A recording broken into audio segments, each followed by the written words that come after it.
5, 4, 3, 2, 1, drop that.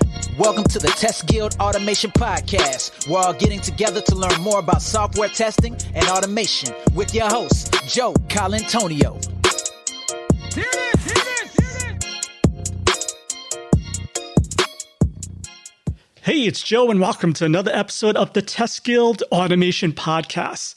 Today we'll be talking with Tracy Lee and Moshe Milman all about the new innovative Open Source Apprentice program, and I'm sure we'll probably touch a little bit on JavaScript and visual testing. If you don't know, Tracy is a Google developer expert, a Women Tech Makers lead, and an RxJS core team member. She's also the host of the Modern Web podcast and founder of what I think is the very cool This Dots JavaScript. She's also a very active organizer for Contributor Days, Google Developer Group, and RX Workshop. Basically, she's one of the go-to experts for all things JavaScript related. And Moshe is the co-founder of one of my favorite test companies, Applitools, a cloud-based service for automated visual testing. If you haven't checked out visual testing, you need to check it out. It's really awesome. As part of his role at Applitools, he's helped companies across the industry implement state-of-the-art test automation suites. Moshe is also passionate about software testing. He's helped me get numerous guests on the show over the years, so great. He's been a great help. So listen up to two of the developer and testing industry titans as we talk about the new Open Source Apprentice program that gives junior-level developers from a range of backgrounds a path to contribute to open source and also helps achieve its vision of supporting tech diversity through open source programs and beyond. You don't want to miss this episode. Check it out. The Test Guild Automation Podcast is sponsored by the fantastic folks at Sauce Labs. Their cloud-based test platform helps ensure your favorite mobile apps and websites work flawlessly on every browser, operating system, and device. Get a free trial. Visit testguild.com/Sauce Labs and click on the exclusive sponsor section to try it for free for 14 days. Check it out. Hey, Tracy and Moshe, welcome to the show. Hey, Joe. Great to be here. Thanks for having us. Awesome. So I guess before we get into it, I gave a little intro, but is there anything you want to tell us a little bit more about yourself that I may have missed? Nothing really. I mean, Moshe and I have actually been working together for about a year or more now. Moshe, it's been quite some time, right? Yeah. It might have been even a year and a half or more, but we've been working together on trying to figure out how open source contributors and open source in general can help support underrepresented minorities in tech. So it's really exciting to come on this podcast and talk about it. I want to dive into your awesome new initiative, but first I just want to set the stage of maybe the current atmosphere that developers find themselves in. Do you know what the state of diversity is in the development and testing field now going into 2020 since when you started? Has it changed? Is it getting better?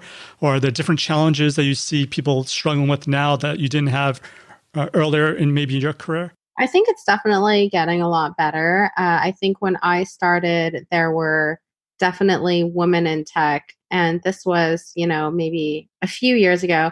But not as many. And right when I started was kind of when things, people were starting to notice, hey, why aren't there more women? Oh, maybe we should have more women. And now there's, people just dedicated to kind of helping try to change the ratio in tech, especially at conferences I've seen. But I think now the community is kind of more moving towards, so what do we actually do, right? We know there's a problem. Okay, we're starting to do some things related to featuring women more, but what are the next steps? So I think the community is continuously starting to think about this. Yeah, actually, I can agree more. I mean, I think what's interesting, I remember when we started the company, obviously our audience initially was mainly, our target audience was mainly developers and test automation engineers. And I've seen people, registering to the product. And initially we wanted to speak to almost everyone that signs up to get feedback, to learn about what we're trying to achieve, how it's working for them. And it was probably over 80% men. It was really frustrating. And I remember every time, a woman would sign up, I would feel excited and really want to jump on the conversation and see, how it's working for them. What are their perspective, anything different. I think now it's definitely starting to improve, and you see it even when you go to conferences. A few years ago, testing conferences, it was a big a big ratio, like a significantly more men than women. But now I think we're starting to see more equality. I think we definitely have a lot of work to do as an industry, and we're still far from where we need to be. But I think it's definitely starting to get better. Awesome. I think one of the ways it's going to get better, from what I can tell, is by this new initiative that you've come up with, Tracy, on the Open Source Apprentice program. So for folks that haven't heard of it yet, what is the Open Source Apprentice program? So what I found, what I realized a little towards the end of 2018 was that there are so many companies talking about trying to get women and help women get into tech, and there's a lot of women trying to get jobs, and there is this big disconnect. So we decided to spend some time and energy building up this thing called the Apprentice program.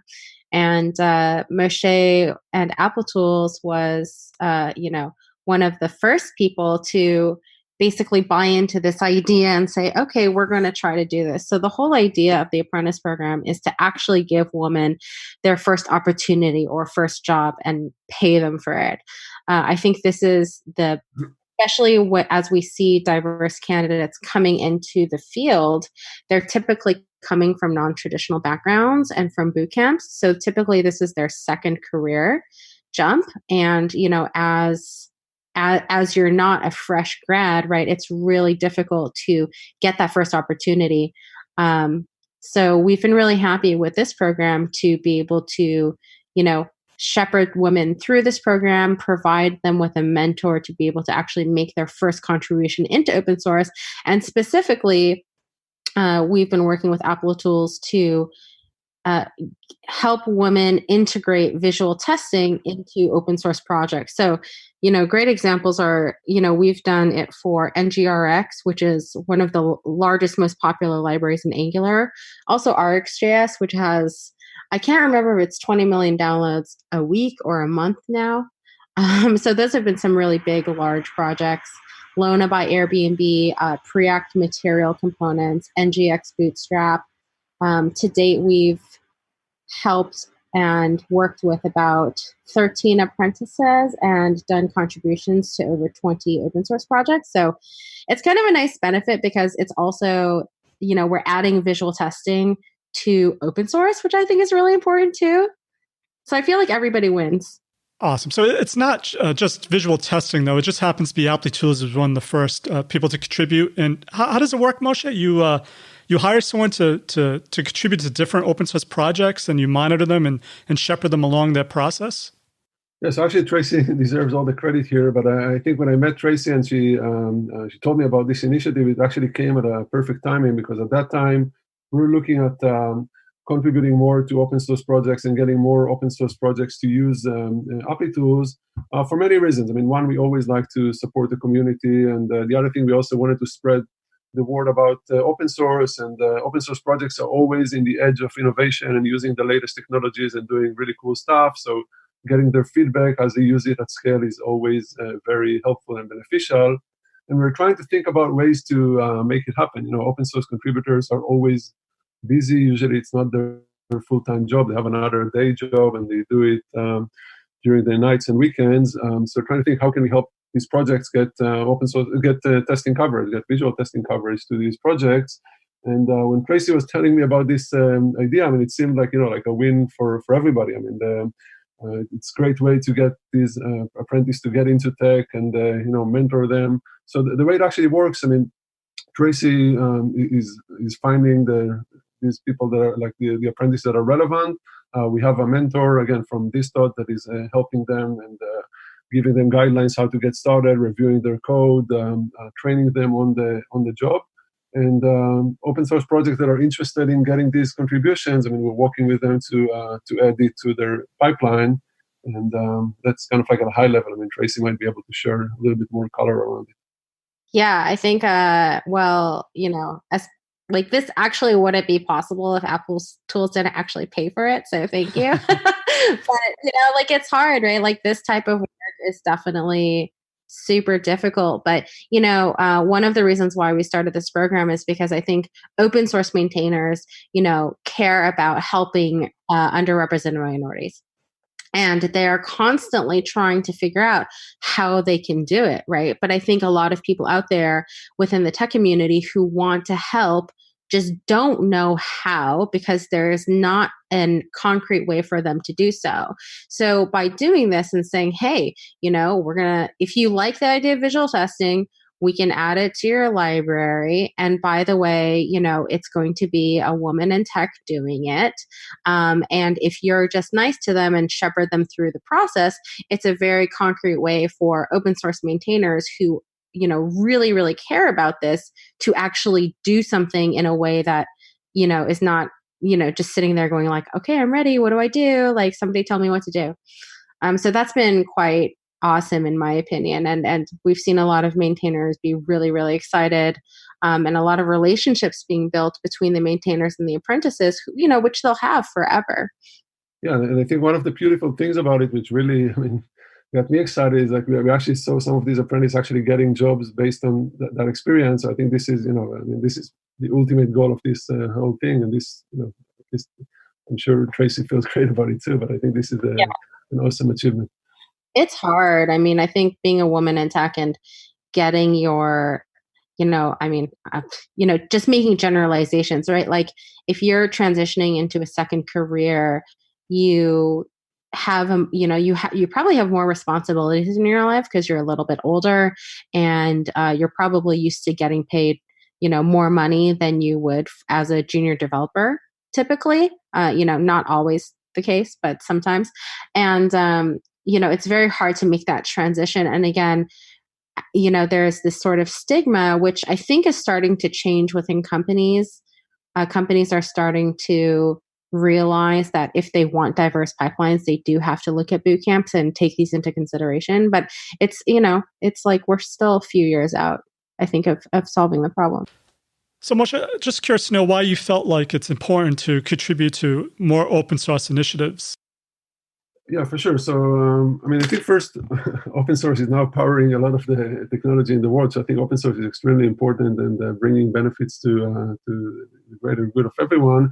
But also one of the key reasons for us to take some active initiatives beyond the apprentice program, like, for example, the Selenium IDE open source project, which we're currently actively contributing to, was we wanted to find ways to get more people the ability to start using Applitools. And we saw that, people who have the right engineering skills, the right engineering background can easily start using it with tools like Selenium and Cypress and other solutions. But people who didn't have these capabilities, we saw a lot of people that reached out and said, I'm like a QA engineer or a test engineer, I want to start using it, or I'm like part of the marketing team, I want to start using it to check my website or my mobile application, but I just don't know to use these some of these underlying tools. So being able to help create some tools that will give people the ability to, kind of like in a codeless way, get free access to just record a set of actions and play it back and start using it.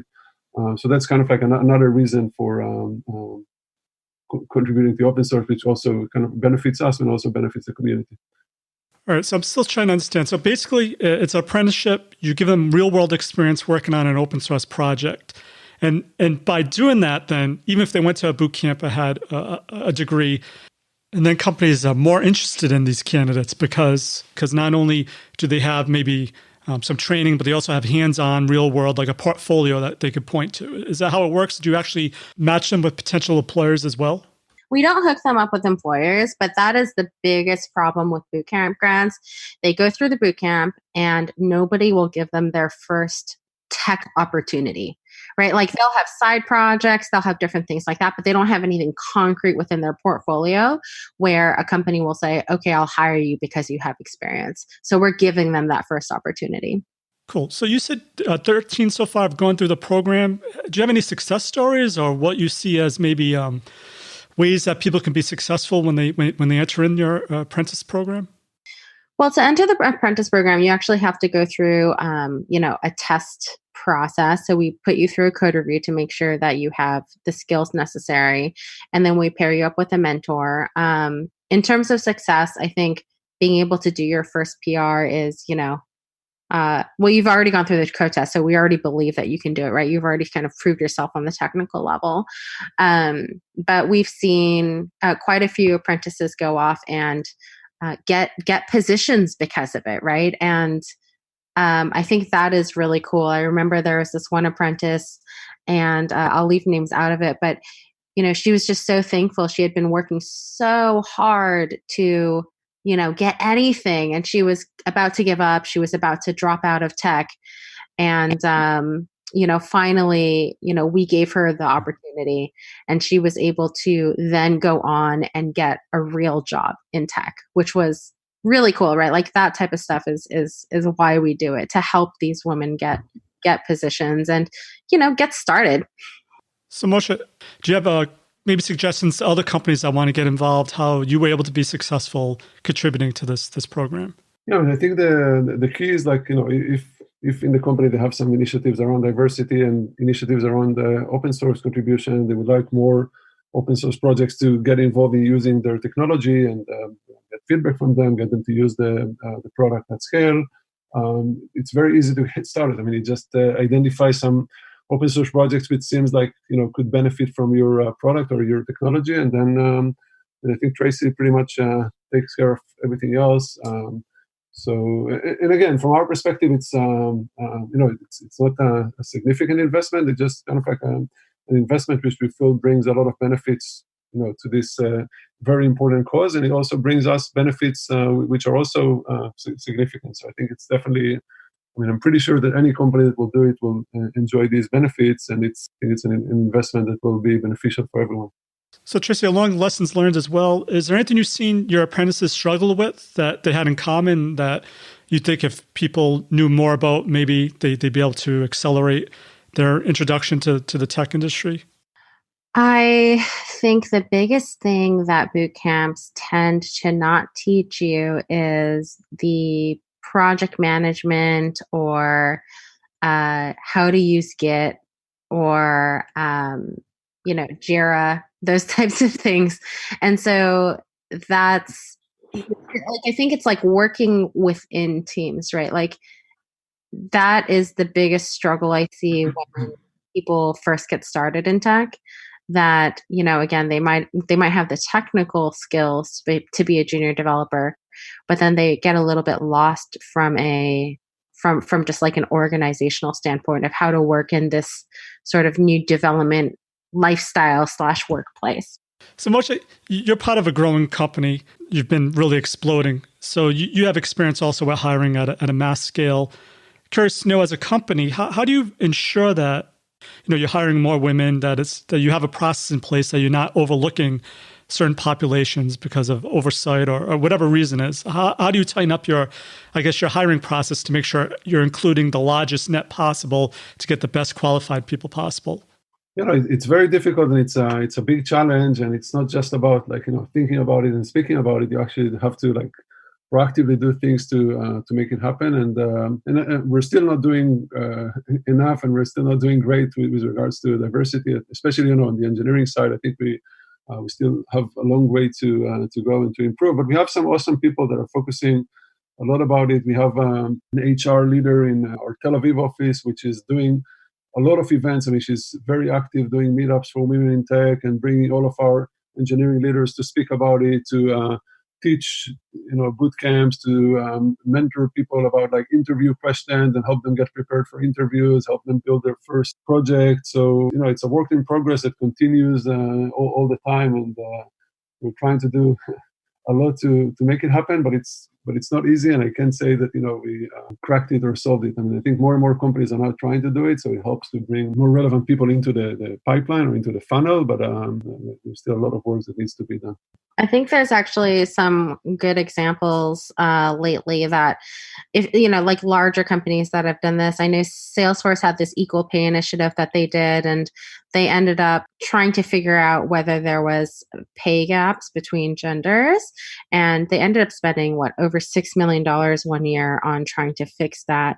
And I think what Moshe says of what Applitools is doing by just getting involved in places where underrepresented minorities might be, whether it be boot camps, etc., really helps. One thing that has been pretty prominent within the industry these days is just looking out for gender bias in your job applications. Like a good example is saying, come hang out. We have ping pong and beer Fridays is not amazingly inclusive for, let's say women who might not like beer. Again, that's also a gender bias thing, right? But like another great example is Pinterest. What Pinterest makes sure to do is they make sure that when they're doing interviewing, there's at least one ethnically underrepresented candidate and at least one woman on the hiring panel. So making sure that the people that are coming in, if you do get them into your pipeline, that they feel welcome and that they realize that there are actually people like them on the team.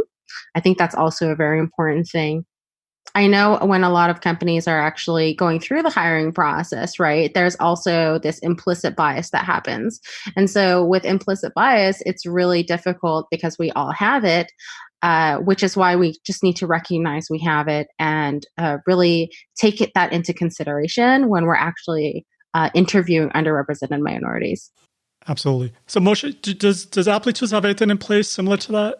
Yeah, no, we're not doing it like, in this organized way. I think, we're still small and moving very fast and interviewing a lot of people. So we don't have this kind of like structured committee with represented people from all the different, like genders and everything else. But we're focusing a lot on, giving equal opportunity. And I think if I have a bias, it's probably the opposite bias. I would always prefer to hire a female. So, I mean, we don't have this formal process in place, but we're doing a lot of efforts and, team leaders or like managers that only have, or that don't have like equal representation in their team are not feeling comfortable about it. Let's put it this way.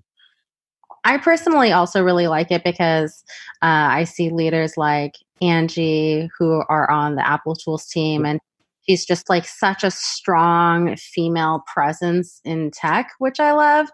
And I think like when you do programs like this, like I've always told Moshe, and we haven't found the right person yet, but it's like if you have programs where you can kind of test people out, like the Apprentice program, it's probably going to help you find awesome, entry level developers potentially, right? And we've seen that actually with the Apprentice program where, some of our clients have said, oh, okay, I actually want to hire this person now.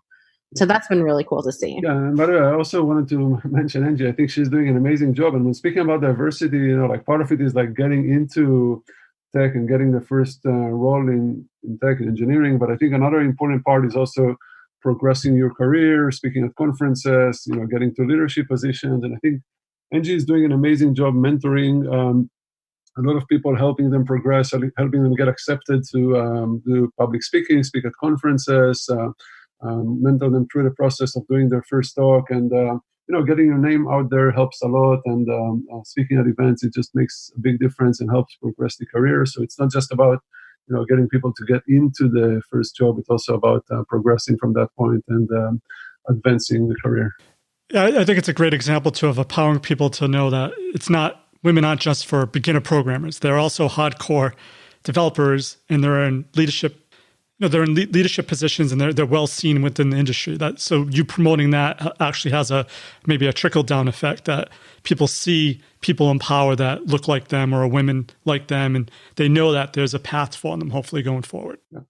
Oh, that's totally a thing. I think I wear dresses all the time. I don't really own a pair of pants, and I own leggings. But even folks who have been speaking for 20, 30 years, I love it when I go to a conference and they're like, Tracy, I'm wearing a dress because of you. I've never worn a dress to speak before. And I'm thinking, oh my gosh, that's totally crazy. So it's silly small things like that where you see people in, positions of power or positions of leaders within the industry where, they're like, oh, I can do that too. And I think that's really powerful. Actually, Tracy, I didn't think about that. I'm not sure I can find a dress my size, but maybe. Well, it seems trivial, but that's something I would not even thought of. And I just would not, it would not even be in my point of view. So that's a great point. And things like that, you can't just have you need to have women in order to kind of convey the things that a guy is probably not going to notice or be sensitive to, I guess. Yeah, I remember speaking at this conference in Australia, and I went to a meetup prior, and the meetup organizer was a little bit quiet and strict. I don't know how else to describe reality, but I saw these women in the crowd who were so timid, and I was like, you can lead too, And the next day, two of them actually came up to me and they said, I'm wearing a dress because of you. So like, it's so weird that, something that I'm not even doing on purpose, which is, I don't even think as a model actually affects, people who watch. Right. And again, it's a small thing, but I don't think it's necessarily like the fact that you can wear a dress. I think it's more a symbol of like, oh, I can be who I want to be. Absolutely. Now, how can more people contribute to the Open Source Apprentice program to get more people involved? How can they become an apprentice? How can people contribute to this awesome initiative? Well, I think first off, if you're an open source contributor and you want to participate in any way, you can always just email me or reach me on Twitter at LadyLeet. My email address is tracy@thisdots.co. I think if you're a company who's interested, again, you can just email or message me. And then for apprentices who are interested, you can just message hire the Fempire at thisdot.co. And we're always accepting applications and trying to find new opportunities for underrepresented minorities to get involved in what we're doing. Okay, Tracy and Moshe, before we go, is there one piece of actionable advice you can give to someone to help them with the diverse hiring efforts? And let's know the best way to find or contact you. So the best advice I can give is just to be proactive and think about creative ideas, because there is one thing to just give equal opportunity and try to avoid bias in the interviews. I think this is really important, but it's also important to try to think about ways where you can really make a difference, where you can really get people that have the right talent and have the right potential, but just don't have access to the right opportunities. So I think there are many opportunities to do better around it, and just try to think creatively, try to be proactive. And the apprentice program is one great example. I think there are many other ways: boot camps, hackathons, a bunch of other things that can make a difference. And the best way to reach out to me is you can reach out, find me on Twitter at Moshe Milman, or just email me Moshe@Applitools. I'm pretty responsive usually. And I think for me, one of the best ways that I would recommend is just making sure that you're thinking about inclusion in the workplace now.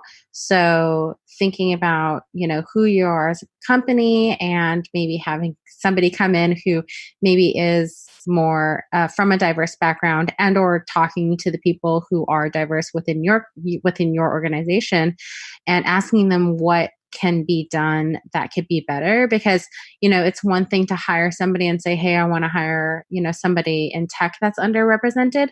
But another thing is just actually keeping them as well. So if they don't feel welcome and they join your team, then, it's going to be all for naught, right? And hiring is expensive. So making sure that, you actually have a sticky culture. This one too. Yeah. Oh, yeah. Oh.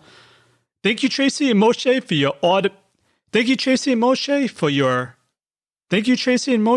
mentoring awesomeness. For links to everything of value we covered in this episode, head on over to testguild.com/A like automation 281.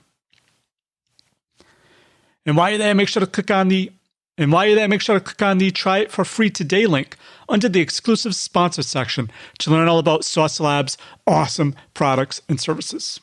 And if you haven't heard already, registration for Automation Guild 2020 is now open. Automation Guild is the largest online conference in the world dedicated 100% to helping you succeed at creating what we like to call test automation awesomeness. You definitely want to check it out and register today. Head on over to automationguild.com.